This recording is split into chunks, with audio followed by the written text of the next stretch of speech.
एक छोटा सा गांव था। उस गांव का नाम मायापुर था। यह गांव एक शहर के निकट ही था। इस गांव के लोगों को अपने से मतलब रहता था। मायापुर बहुत ही पुराना गांव था। इस गांव में सभी अपने परिवार के साथ मिलजुल कर रहते थे। सिर्फ एक ऐसा परिवार था जिससे सभी गांव वाले दूर रहते थे। सभी को लगता था कि वह औरत सब पे काला जादू करती है, क्योंकि उसका झोपड़ी बहुत ही पुराना था, दिखने में डरावना जैसा था। सभी उनसे दूर दूर रहने लगे। वह अपनी बेटी के साथ रहती थी। उस लड़की का नाम मीरा था। मीरा के पिता का देहांत 1 साल पहले ही हो गया था। मीरा ज्यादा बड़ी तो नहीं थी कि वह बाहर जाके पैसे कमा सके और अपने घर के खर्चे में हाथ बटा पाए, इसलिए वह बस अपने घर में काम करती थी। मीरा की माँ जैसे तैसे घर चलाती थी। वह सुबह उठकर जंगल जाती और लकड़ी काटकर लाती और उसे गांव से थोड़े दूर जाकर बेचा करती थी। मीरा के पिता एक किसान थे।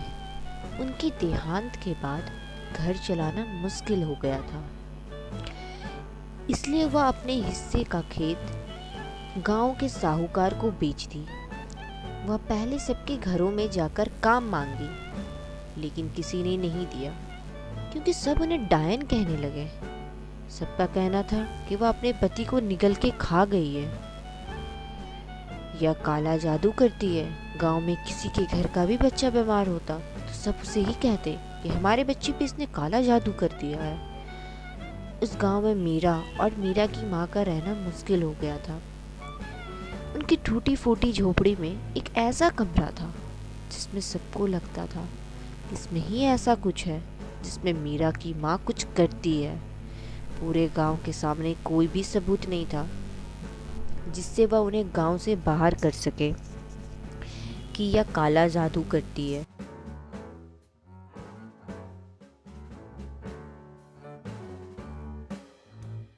गांव वाले को उसके लिए मन में भ्रम के साथ विश्वास करने लगे थे। एक रोज पंचायत बैठी और सभी ने मिलकर गांव के मुखिया से शिकायत की। मुखिया का कहना था कि वह उनके खिलाफ कोई सबूत इकट्ठे करे, तभी उन्हें गांव से बाहर निकाला जाएगा। अमावस्या की रात थी।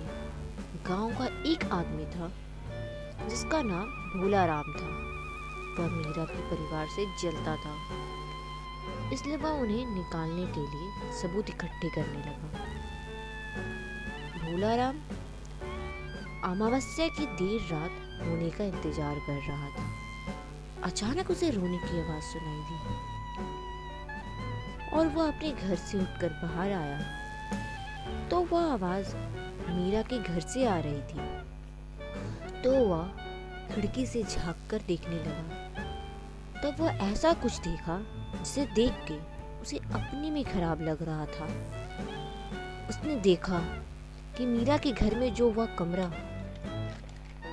कमरा था, उस कमरे के नींद में बैठकर मीरा और उसकी माँ रो रही थी।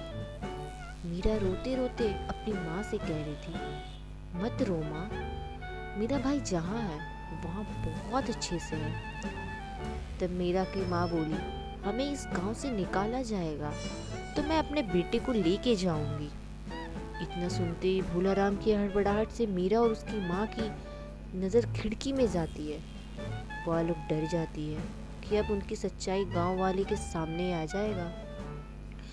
वह भोला राम के पास जाके विनती करती है कि वह यह बात किसी को ना बताए। तब भोला राम उन्हें बोलता है, उठो, मेरे पैर मत पड़ो, मैं तुमसे माफ़ी मांगता हूँ। मैंने और गांव वाले ने मिलकर तुम्हारे साथ बहुत गलत किया है। अगली सुबह होते ही भोला राम ने गांव के मुखिया को सारी सच बताई कि उस कमरे में कोई अंधविश्वासी का चीज नहीं है। उसमें मीरा की माँ का बेटा है जिसका जन्म होते साथ देहांत हो गया था और वह उसे वहीं दफना के रखी है, अपने से दूर नहीं कर पाई। और वह डरती थी कि गांव वाली को सच पता चलेगा तो उन्हें रहने नहीं मिलेगा। मुखिया ने सभी गांव वाले की तरफ से मीरा की माँ से माफ़ी मांगी। फिर मीरा अपनी माँ के साथ खुशी से रहने लगी और गांव वाले भी अब मिलजुल कर रहने लगे। और मीरा भी अब बड़ी हो गई थी। वह शहर जाकर काम करने लगी। घर का खर्चा मीरा संभालने लगी। शिक्षा, इस कहानी से हमें यही शिक्षा मिलती है कि हमें किसी की स्थिति के बारे में जाने बिना कुछ नहीं बोलना चाहिए। अंधविश्वासी, नकारात्मक चीज से हमें दूर रहना चाहिए।